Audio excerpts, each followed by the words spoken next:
Yo, what's going on? And that is how we begin. Let us make sure we're up and running here on the live stream on YouTube.com, of course. And this is Cleanpin. We are at episode 44. I haven't done one in a couple of months, and I apologize. It's been really busy. But starting new year, of course, starting new year, we're gonna have this, at full blast every week, going through the ins and outs of the world of professional wrestling, news, rumors, recaps, stuff that I haven't been able to get to throughout the week. Just an hour max, a little bit over an hour. Maybe depends, what's going on that particular week. You could also find this on audio form on whatever podcasts, wherever you get your podcasts. I believe we're on Anchor, Spreaker, iTunes. So we are across the board there. So, by the way, watching a movie just now, unrelated, where there are actually a crowd of over 25, 100 people without masks. Wow. Remember those days. It's actually some movie. But yeah, just, how the hell have you been, first of all? And I thank you for taking a peek, whether you're listening or the audio version of this podcast form here. I thank you for taking a peek, and hopefully we could converse, shoot the breeze with each other. And please do hit the subscribe, or if you hated it, hit the thumbs down button as well. whatever floats your boat. Do something, please. Where do we begin? I guess where we could begin is the TLC pay-per-view from yesterday. Couple of thoughts, and this is just in no particular order, just kind of touching on a couple of things. It's not a full review, just a couple of thoughts that did come through my head as I'm watching TLC, and I would love to hear your thoughts and what you thought about it too. If you want to drop a comment. First of all, man, where do we begin? I think the thing that sticks out to me is the Fiend is burned alive, rather. The Fiend is burned alive yet again. And, I get it that the Fiend is this supposed character, almost like the Undertaker, where it's he's complex, kind of like a supernatural character, if you will. And the presentation of the Fiend, which is different than Bray Wyatt. Presentation of the Fiend, they had spent. I remember when you seen the Fiend before he debuted, you had spent so many weeks as far as vignettes and Firefly fun houses and stuff along this nature, this road. That stuff that you had done spent a considerable amount of time. Yeah, Bray Wyatt spent a considerable amount of time and putting together that character of the Fiend, from the mask, the music. It's all about the presentation, right? And the presentation was phenomenal. It was phenomenal when he first debuted.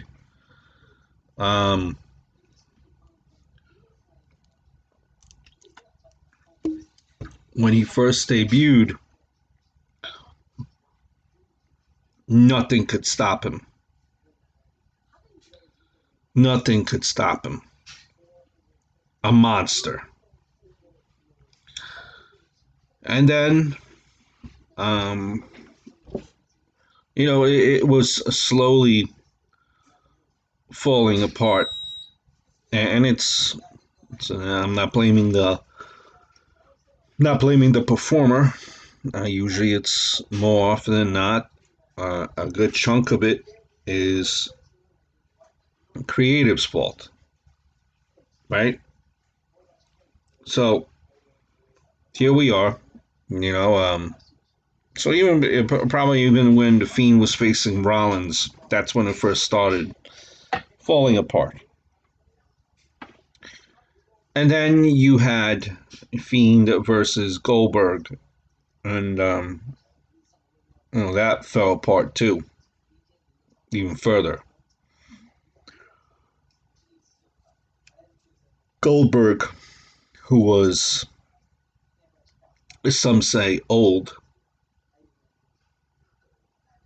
not scared of the Fiend. No.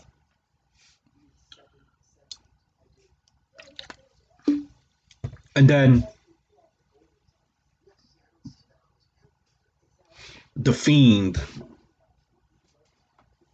this monster,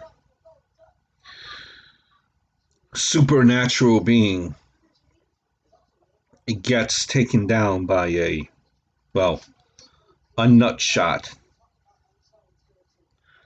The crown jewels get attacked. And some might say, whether you're a monster or not, getting hit in the crown jewels is going to take you down. Might subscribe to that notion. And, the Fiend burned alive. Well, no, he wasn't actually burned alive. It was a mannequin, obviously. That's the beauty of being able to tape certain things and not having a live audience. Burned alive by Randy Orton yet again. Randy Orton destroyed,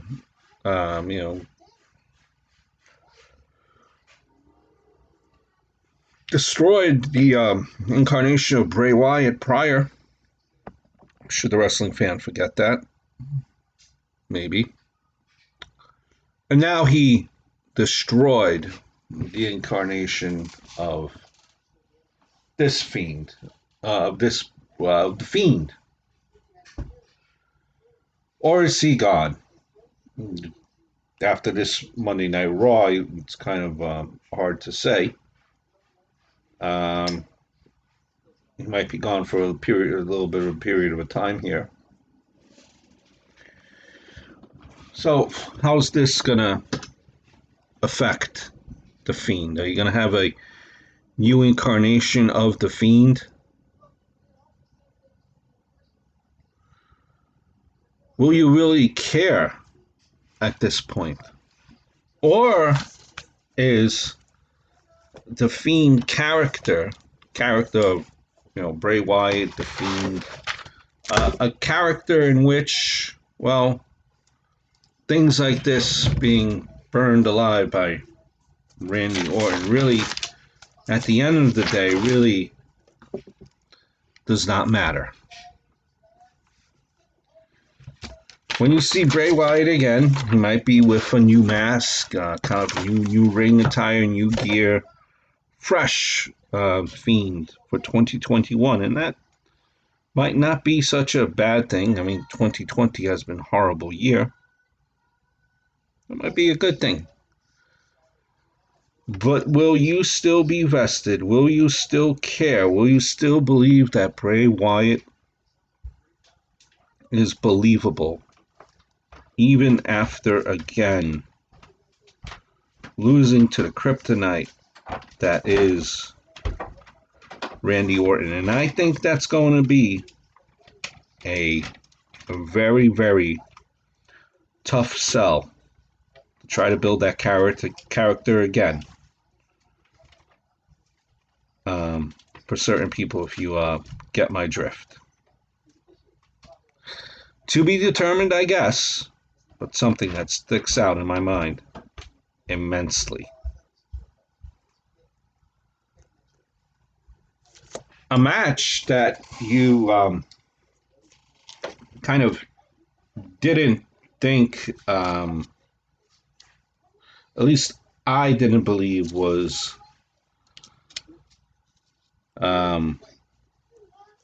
very believable from the get-go. Like, honestly, if you told me, if anyone thought coming into this pay-per-view that Kevin Owens would actually win, defeat Roman Reigns, listen, if you actually believe that, I am willing to write you a check right now. Willing to write you a check. I think there was no shot. There was no shot where where we thought that Kevin Owens was going to win. Now, listen, coming out of SmackDown into this match, I read on dirt sheets, I read on the internet that a lot of people were upset. They thought that Kevin Owens was already buried coming into the TLC pay-per-view. He was pretty much buried, not pretty much, he was buried by tables, ladders, and chairs. Buried. And you know what? I did not think that he was at all, that he would be, that he was buried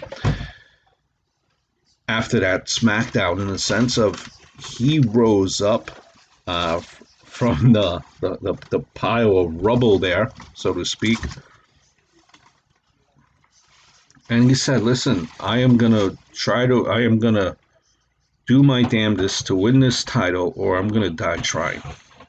And to me, the opposite, I'd argue with you that Kevin Owens, after that SmackDown, came out looking like $1 million, like a guy that would not be taken down without a fight. So we go into the actual pay-per-view, and Kevin Owens has a uphill battle fighting. Not only is he fighting Roman Reigns, he's fighting Jey Uso now. He has to attack. He has to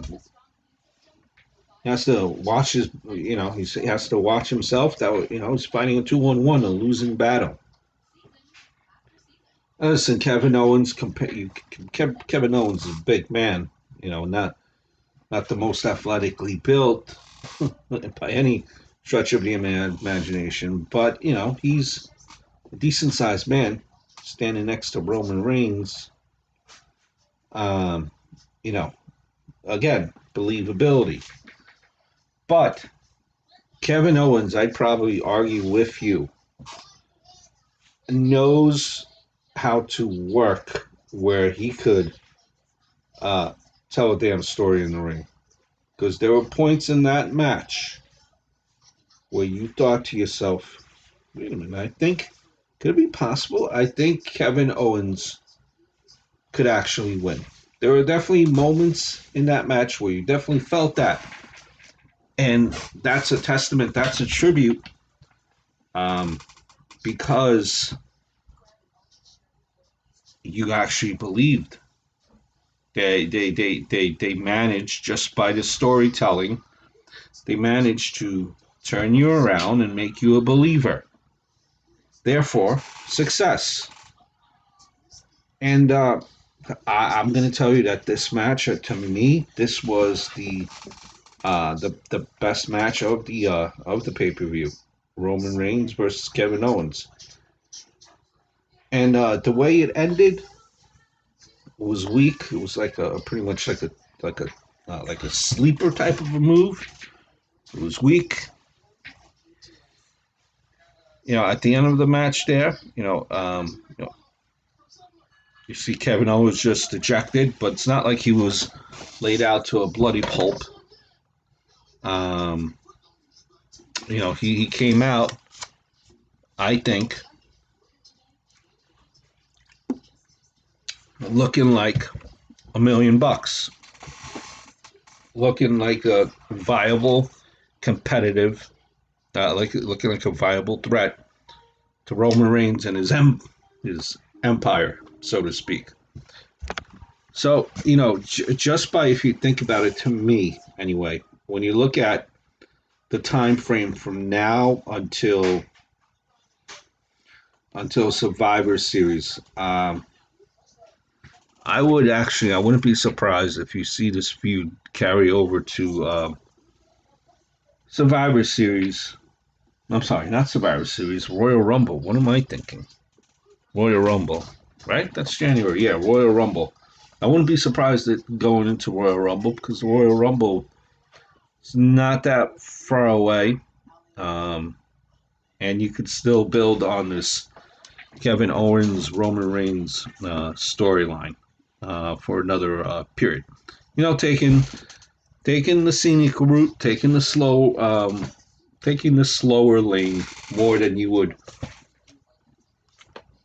normally do if we weren't in a pandemic. So to me, easily, this was the best match of the night by far.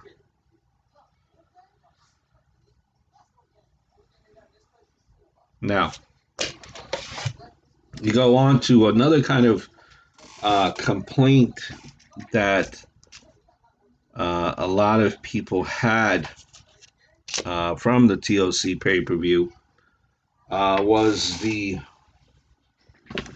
women's tag team title. Now, I would have liked, for the storyline to be, listen, the one that people thought could never win, could never pin anyone, as Lana was. And I thought that, Lana should have been in there, would have won the titles with Asuka, a notch on her belt.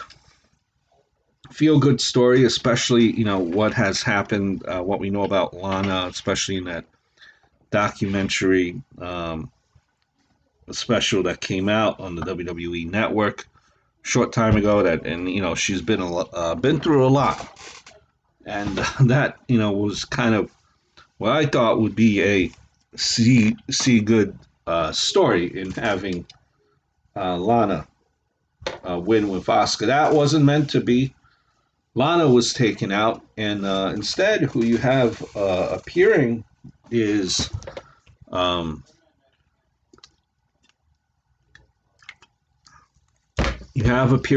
Charlotte Flair. See, this whole title already, people are upset.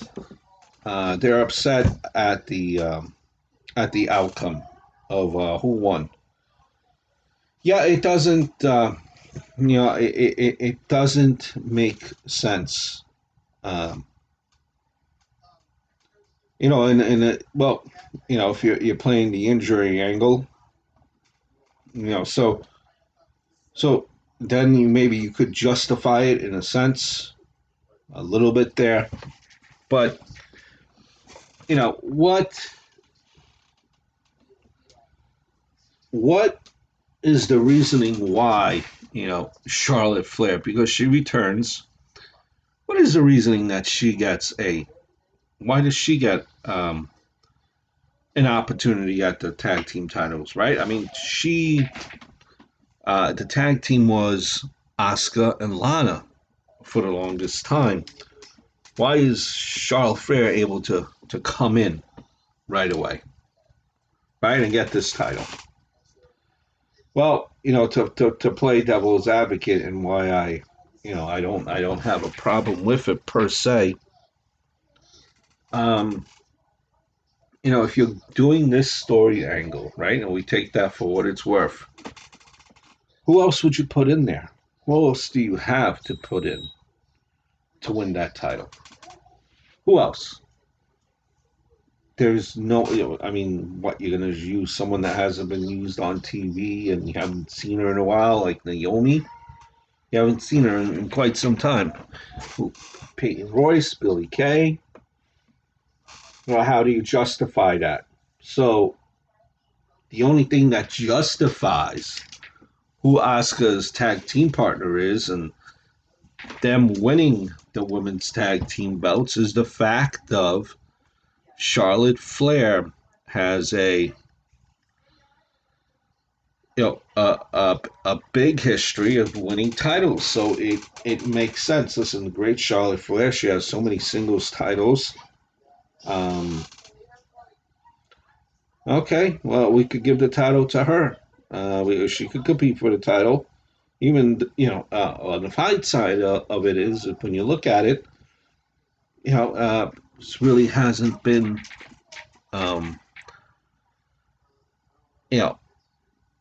it's for lack of a better word, it's very interesting as to what we'll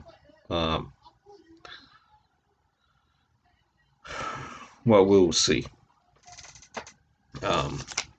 So it's okay. Who would you put in, right? I mean, Charlotte Flair has that recognition, has that name there, so titles galore, and people know who she is.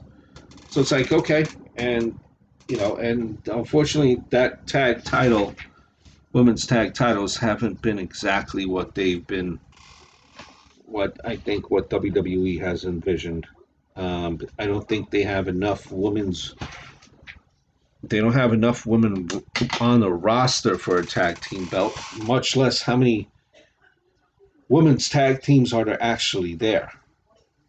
To me, there are really none, except for these, women's tag teams that are just kind of insta storyline, insta feuds, just put together right away, and then they automatically get title shots. They're not going through any process of being number one contenders. So, Charlotte Flair, I don't have a problem with her being added in the match. Who else you gonna put, right? What I do have a problem with is these tag team titles. These women's tag titles are never used for for a lengthy storyline or a storyline at least that they follow through on. But Charlotte and Asuka won. It's not like they were all chummy during that match. I could see somewhere down the road, and I like Flair, heel Flair better than I do face. I think you're going to see Charlotte Flair turning on Asuka sometime down the road. So I wouldn't be surprised about that at all if you see it coming.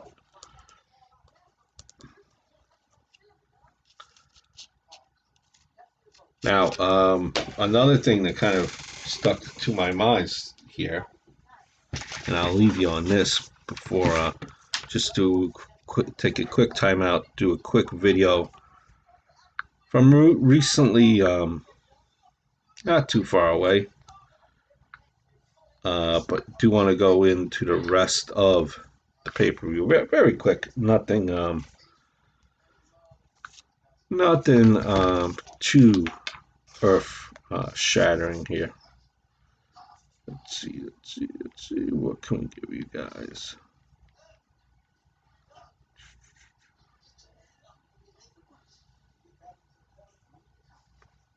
Let's see. Want to do a little wrestling video while I go into a timeout, a commercial break.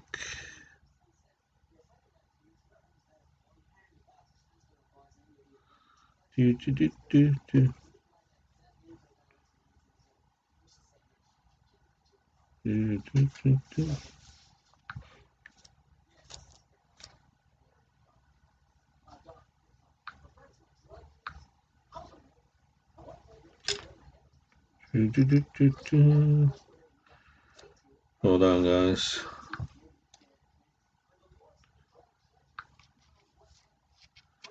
Let's see what we could have here.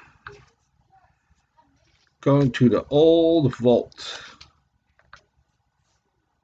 And I do wish that you like and hit the subscribe button.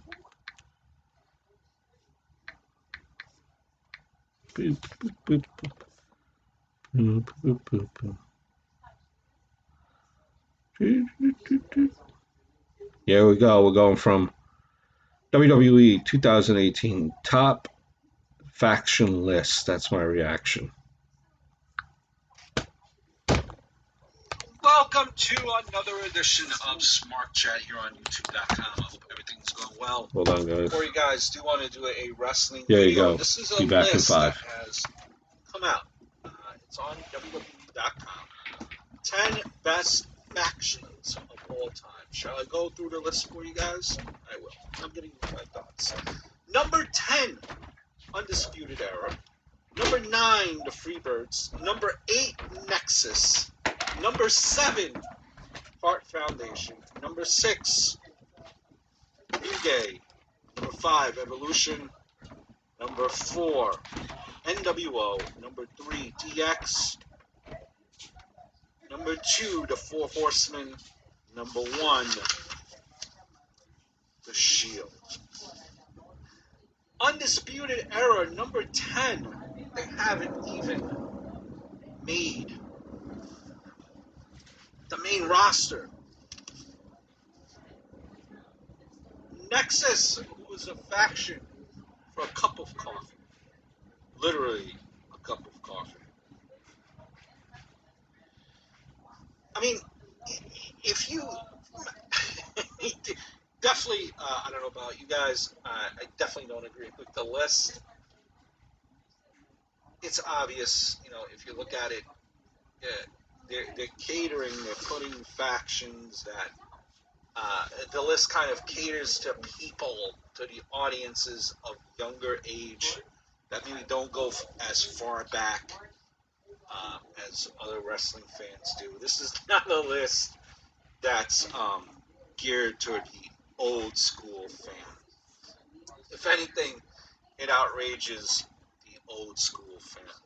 A lot of people you would probably put, you know, up there as the Horsemen, Freebirds, NWO, and that type of category. I mean, there are many ways to do this list better than the way this list was. And again, this is a list that they geared towards the younger audience, which, you know, they're still able to sell DX merchandise, NWO merchandise. You know, the younger fan is not interested in buying a Freebird shirt. They're not interested in buying, you know, a Brood shirt. If you want to even put the Brood in there. They're not interested in buying a Horseman T-shirt. Okay? And when you look at, yeah, I think like even groups that didn't even make the list, right? I mean, just think of it this way. And Nation of Domination wasn't even on that list, right? The group had 3 current Hall of Famers and 1 guaranteed future Hall of Famer. The Nation also did exactly what factions should do, provide a platform to create stars by aligning them with other talents that work to their strengths. The group is also what helped Rock Maivia become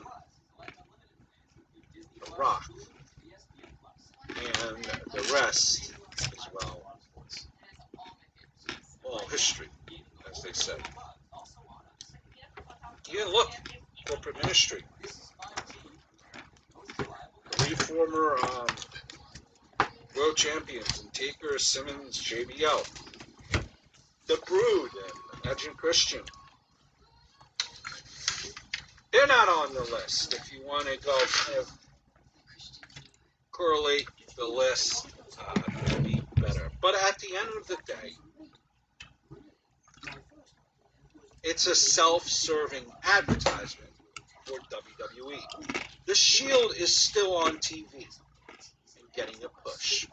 Why wouldn't they be number one?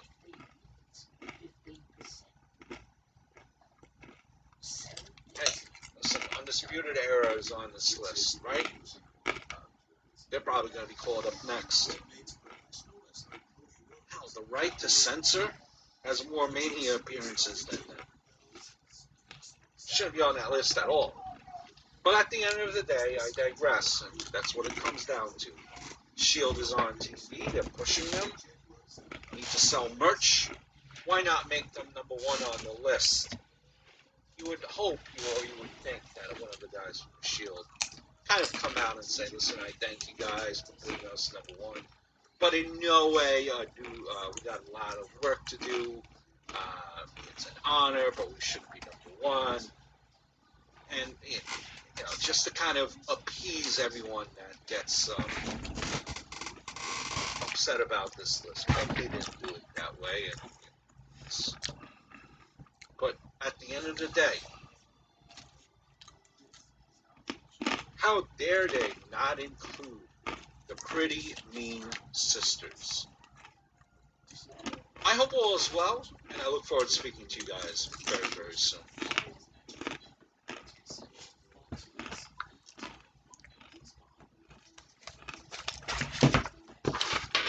Wow. There you go. All right, how about that? Nice commercial break. Top Factions of all time. WWE put it out, said Top Factions, so top 10. So it must be true, right?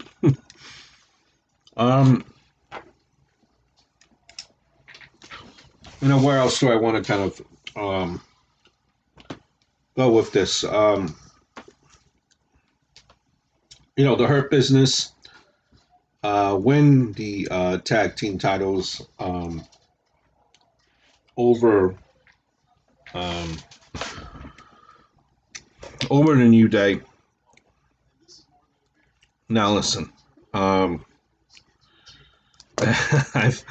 said this kind of before, and I'll say it again. Kind of like whatever, New Day is kind of like the safe option to hold the title. It's like, oh, New Day's coming back. Well, here you go. Let them hold the title. That's kind of WWE's, lack of a better word, safety net. What they feel comfortable with, giving the belts to the New Day. They know that New Day could sell some merch, some tickets. And listen, the Hurt Business,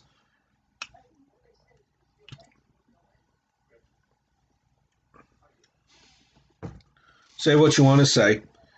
Bobby Lashley needed some personality, needed someone to speak, needed someone to, speak for him.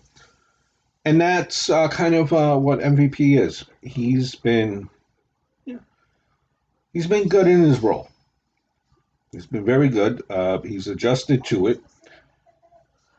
And, I think he plays his role perfectly now. It's perfect the way he plays it now. He's very comfortable in it. Now his in-ring work, he might be a little bit older now, but he still does not go out there and embarrass himself. And the, the Hurt, and you look at Hurt Business, and you managed to make Shelton Benjamin relevant again, and Cedric Alexander, he turned him a heel. A little bit of he's able to bring out a little bit of a cockiness, and it's better than what you've seen Cedric Alexander when he came out here, initially made his Raw debut. Listen, Cedric Alexander, when he first came out, when the crowds were there, he wasn't getting anything of a reaction. If crowds were out there now, I think Cedric Alexander would be getting some type of reaction. So I think MVP has done his job well. And listen, it's time to put someone else as tag champs. I mean, I don't know who else would you consider a tag team besides the New Day that's on Raw. But that's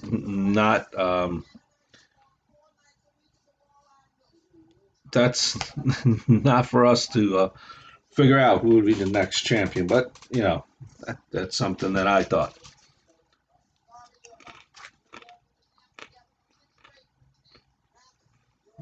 So,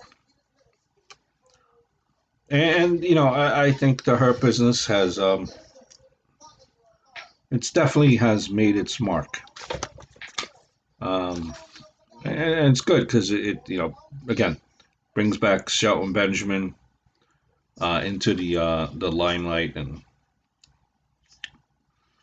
it's definitely a good thing. So look for that as well down the road.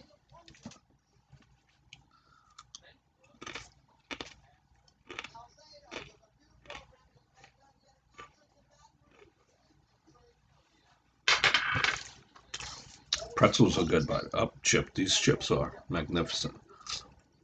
They're like the Casco chips. Man. Very damn good.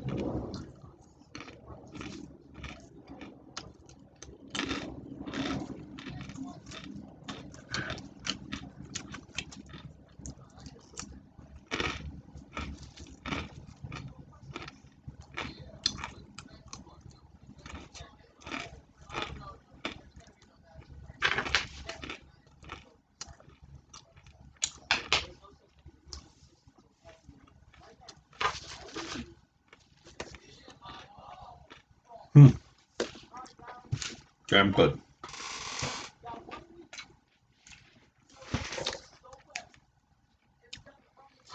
So, a couple of news and rumors that I wanted to get into, and no particular order, but a lot of people up in arms. This came out like last week, right? People are up in arms that Vince McMahon is setting guys like Keith Lee, let's just say, right? There was more, but Keith Lee is one of them. He was sending him down, like in between classes to take like kind of classes to improve better, when you brush up your skills. Same thing for Otis, right? And a lot of folks on the internet were already saying, "Oh, Vince McMahon is burying Keith Lee. Otis is being buried." No, because because they go in the performance center, you have to train. No, I look at it as quite the opposite reasoning here. I mean, think of it. We are in a pandemic. Um, we're in a time, a period where nothing's for certain. Nothing's certain. Nothing's for certain. Yeah, does that make sense? Nothing is certain. You know, and there are no house shows. So some of these wrestlers, and considering that whether you're on SmackDown or Raw, sometimes it's a 2 hour show, or you're on a 3 hour show, with the amount of roster sizing that they have, it's impossible. And no house shows. It's impossible for people to be wrestling every single week. So, um, go to the performance center is a great way, since it's slow. Great way, if you're a guy like Keith Lee, it's a great way to kind of keep the ring rust off, because if you're, not wrestling every week, um, Keith is Keith Lee is. You see him on TV. So what? You figure at most he's fighting 4 times a month. Sometimes you're not fighting for a couple of weeks, and you're not doing house shows. So why not go to the performance center and hone up on your craft? There are pointers, I'm sure, that, listen, the mind never stops learning. So there are pointers that could always be taking in, and you shouldn't be considering that to be a bad thing. You always want to improve. You should be happy that the company that employed you sees something in you, where they just want you to maybe just work out a little bit extra, shake off some of that ring rust, because not everyone's working all the time because there are no house shows. So it's not a bad thing. He didn't say, "Oh, you're going back to NXT." Not like NXT is a bad thing either. He just wants you at the end of the day, with all the time and money that he is investing in you as a character, he wants you to be at your best and absolute top position. And since it's slow, like I said, no house shows, why not go and brush up on a few things? Look, listen, well documented now that we know, Undertaker, a legend, but was just taking off the ring rust, and you know everyone needs to shake off the ring rust, and going to a performance center and doing that's a great thing. And it's great that you have a boss that sees something in you, and they just want you to keep on being on that right track. So I would not make too much noise about it, and it's an issue that should be just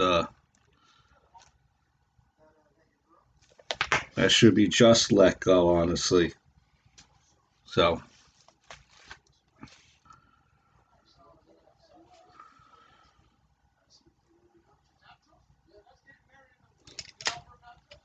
it's take that in stride, and something to definitely think about as we move away from the pay-per-view. So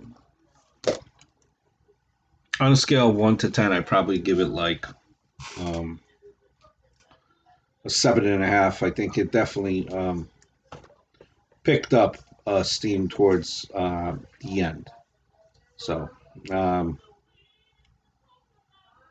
good segment. Hold on 1 second, guys.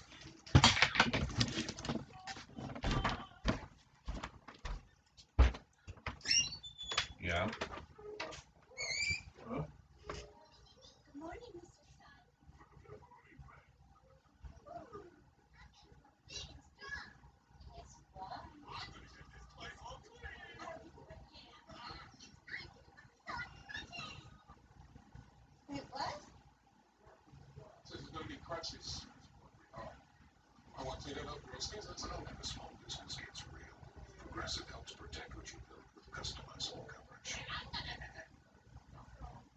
DraftKings is giving out an early holiday gift to celebrate hoops being back.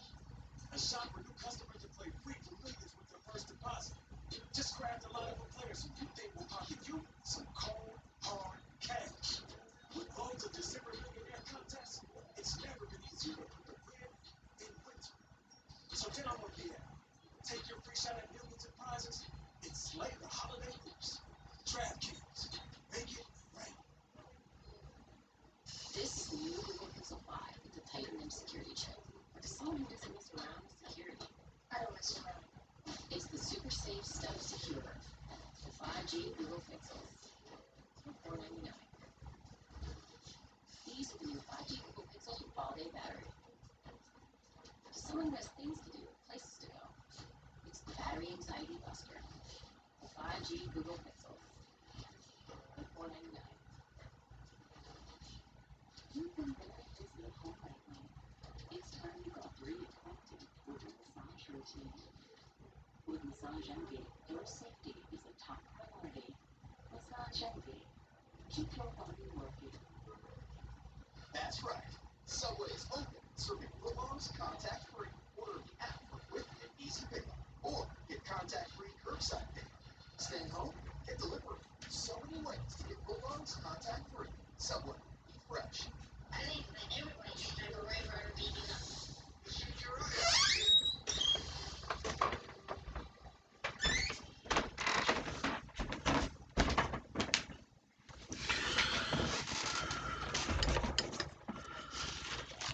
And we are back. Yeah. So again, not a big deal, not a big stink, nothing to worry, nothing to be afraid of. It's Vince. That's Vince is caring. Vince is showing you that he cares.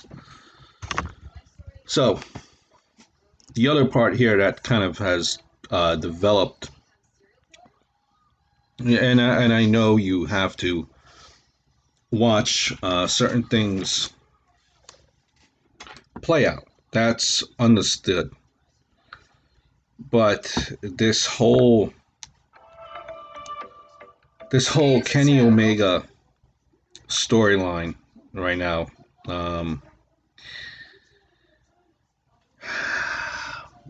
going into Impact. I don't know, guys. I am not feeling it. Like, you know, at first I was like, all right, let's let's roll with it. Let's see how this develops before you pass judgment on anything. That's the way it should be. You always have to see how certain things shape up. But now that you've learned, okay, that Impact is doing, they've already taped the episodes already. They're done. They're done. Up until the new year, they've been done a couple weeks already. So they're doing best ofs sprinkled in with Kenny Omega interviews and segments. Next upcoming weeks of Impact is best ofs. That's right. You have best ofs in the middle of what's Impact's, without a doubt, Impact's most buzz that they've gotten in recent time.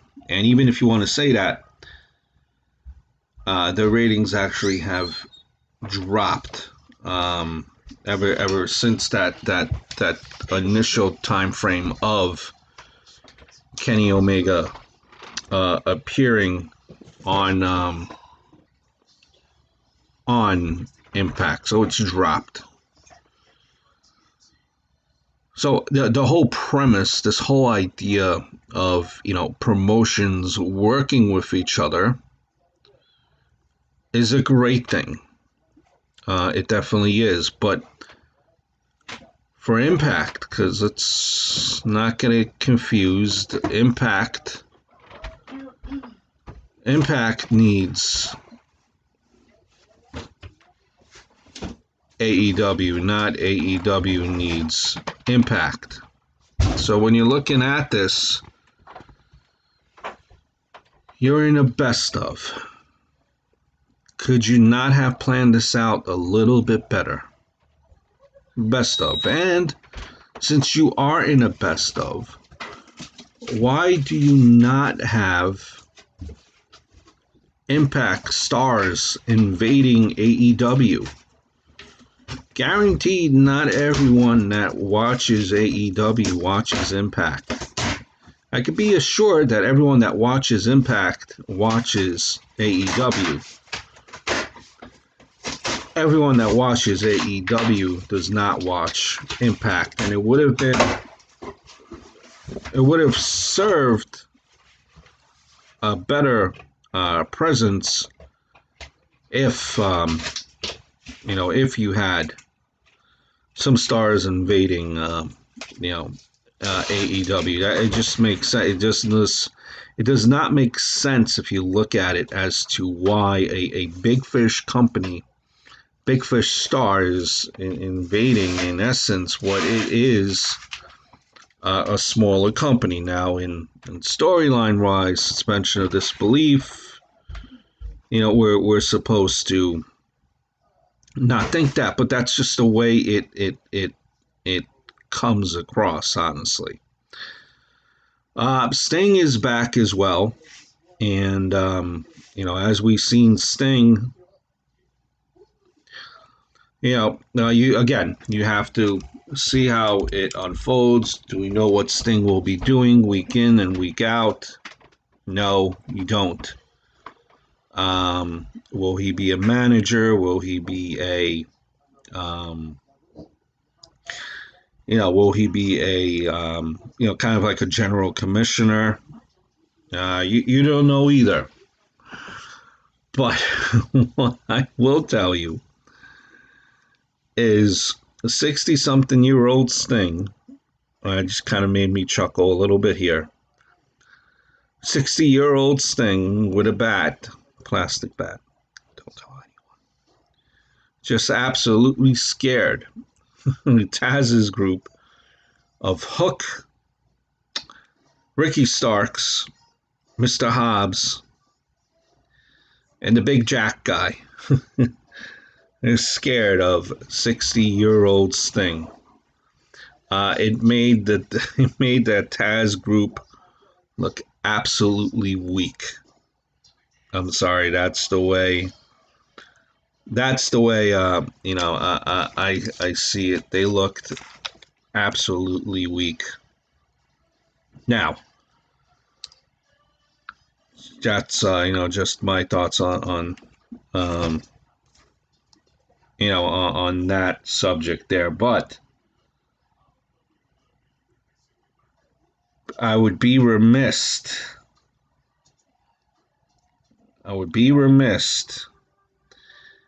if we did not talk about the Slammies. We got 6 minutes here before our feed gets cut off on Anchor, so let's have the categories here. See how much we could get done.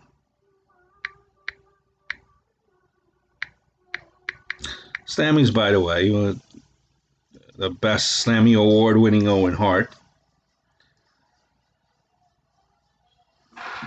Gone are those times. But the Slammies will be presented December 23rd, 10 a.m. on WWE Network and WWE social platforms. They're back actually since the first time since 2015. 2015. So here we go.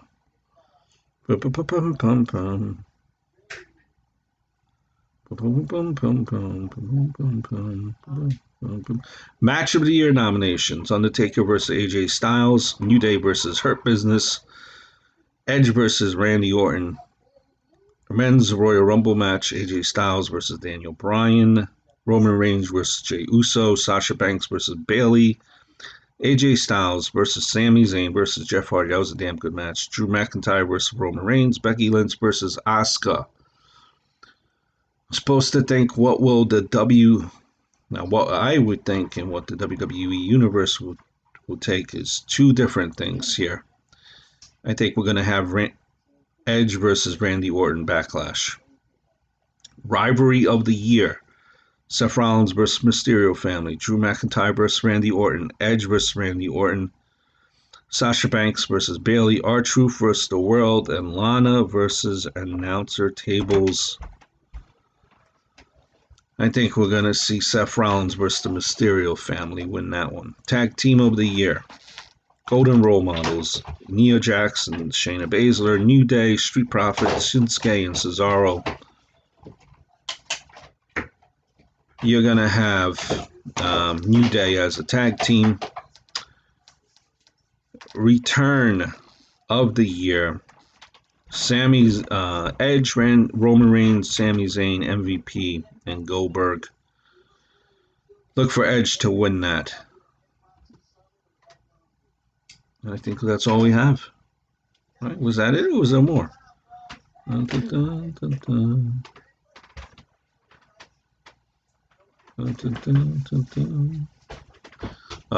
let's see. Superstar of the Year, here's another one: Drew McIntyre, Roman Reigns, Randy Orton, Braun Strowman, Fiend, Asuka, Sasha Banks, Bayley, Becky Lynch, and Charlotte Flair.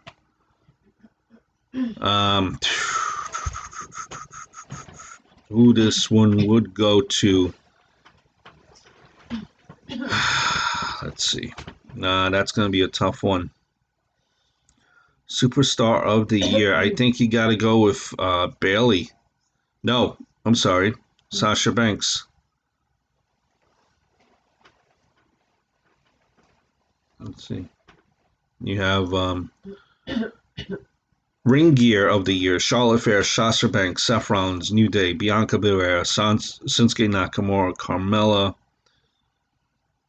I think you got to go with New Day. Breakout Star of the Year: Dominic Mysterio, Bianca Belair, Otis, Street Profits, Murphy, Street Profits. Female Superstar of the Year: Asuka, Sasha Banks, Bayley, Becky Lynch, Charlotte Flair, Sasha. A Male Superstar of the Year: Drew, Roman Reigns, Randy Orton, Braun Strowman, Fiend. Let's go with Drew McIntyre. Moment of the Year: The Undertaker's Final Farewell. Drew McIntyre defeats Brock Lesnar. Becky Lynch announces pregnancy. Edge returns in the Women's Royal Rumble. New Day's farewell address. Roman Reigns, Paul Heyman unite. Bayley betrays Sasha. New Day gets drafted to different brands. I think we are going with Undertaker's Final Farewell, Survivor Series 2020. And I think that's it. Yeah, there we go.